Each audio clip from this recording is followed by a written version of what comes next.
Welcome back. I'm Sean. What's going on, guys? It's Ario. And this is SNR Sports. Today, we're going to dive into the career of Matthew Stafford, and we want to answer the question, is Matthew Stafford a Hall of Famer? Let's get into it. So, Matthew Stafford has played 13 seasons. He's 34 years of age. He's played a total of 182 games, and his record is 86 wins, 95 losses, and 1 tie. So he's under 500, Sean. Yeah, so you see that and you think, I don't know if that could be in the Hall of Fame.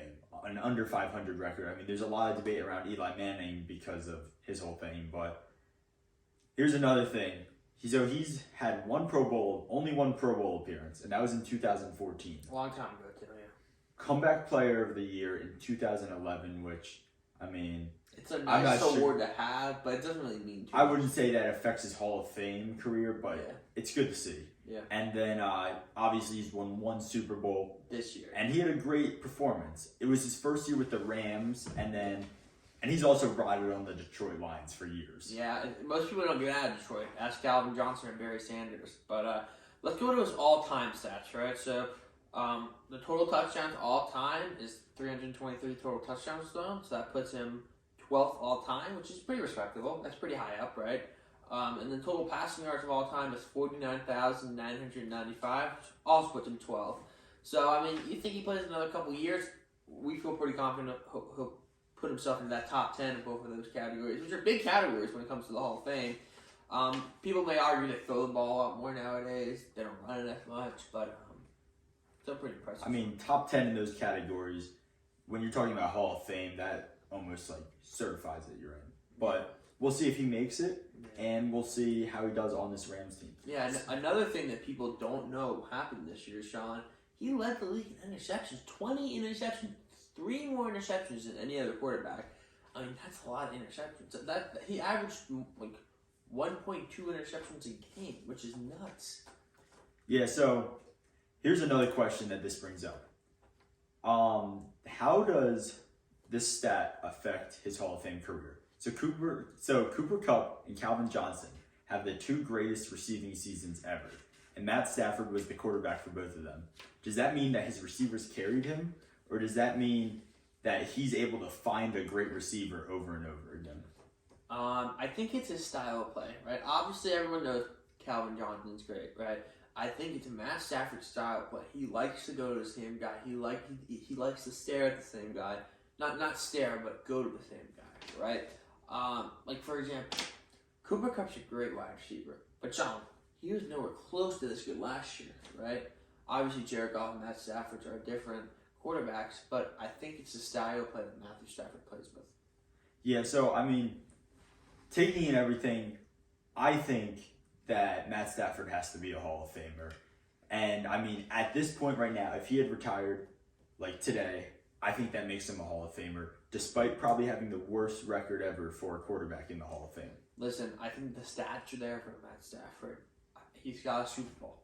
He's checked off some big boxes. For me, you got to be above 500, which I think he will be by the end of his career. So I'm going to say he's not a Hall of Famer today, but I'm going to predict by the end of his career he will be a Hall of Famer. Even if he goes back to a Super Bowl and doesn't win one, that's going to help him a lot. His stats will get better. His win percentage will get better. He's got to throw less interceptions, and he's got to get to more Pro Bowls. Because the NFC, honestly, especially next year, does not have a lot of proven quarterback names. You just lost Tom Brady. Who knows what's happening to Aaron Rodgers?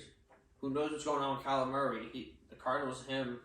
You got to watch out for Jalen Hurts, though. Jalen Hurts is on the come-up. With backup quarterback Gardner Minshew, 2 of the best quarterbacks in the league on one team. Yeah. You know who they remind me of? Daniel Jones. They take after him very well.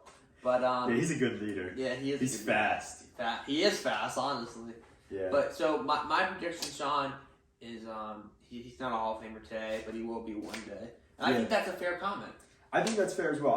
Right now, I just think his stats are too good to not put him in the Hall of Fame. He just won a Super Bowl, and it's he's only had 1 Pro Bowl selection, but winners get rewarded with accolades, and he hasn't been able to win because he brought it in Detroit. I think he would be in the Hall of Fame, but those are just my thoughts. Yeah, if you go back, right, winners win with accolades, right? Only 1 Pro Bowl. Tom Brady has like 20, and I know that's Tom Brady, but like Eli Manning has more than one, and that's Eli Manning. You know, there's Hall of Famers, 3, 4 Pro Bowls, 5 Pro Bowls, there are people who are not in the Hall of Fame who has 3, 5 Pro Bowls. So, and he only has 1. You know, and people could argue this team was built to win. People could argue you replace Matt Stafford on this Rams team with a subpar quarterback, they still get it done. So I don't know if he was the X factor that the Rams needed to win the Super Bowl. I think he contributed. 20 interceptions is a lot, Sean, but I just don't know if he's a Hall of Famer yet. I just don't. Yeah. I mean, Jared Goff was that subpar quarterback, but they got to a Super Bowl with him. Who knows what would happen this year? Yeah. So yeah, that's it, guys. Make sure to tune in to our next video. We're going to talk about Cooper Kupp's historic season. And other than that, we'll see you later. See ya. Peace.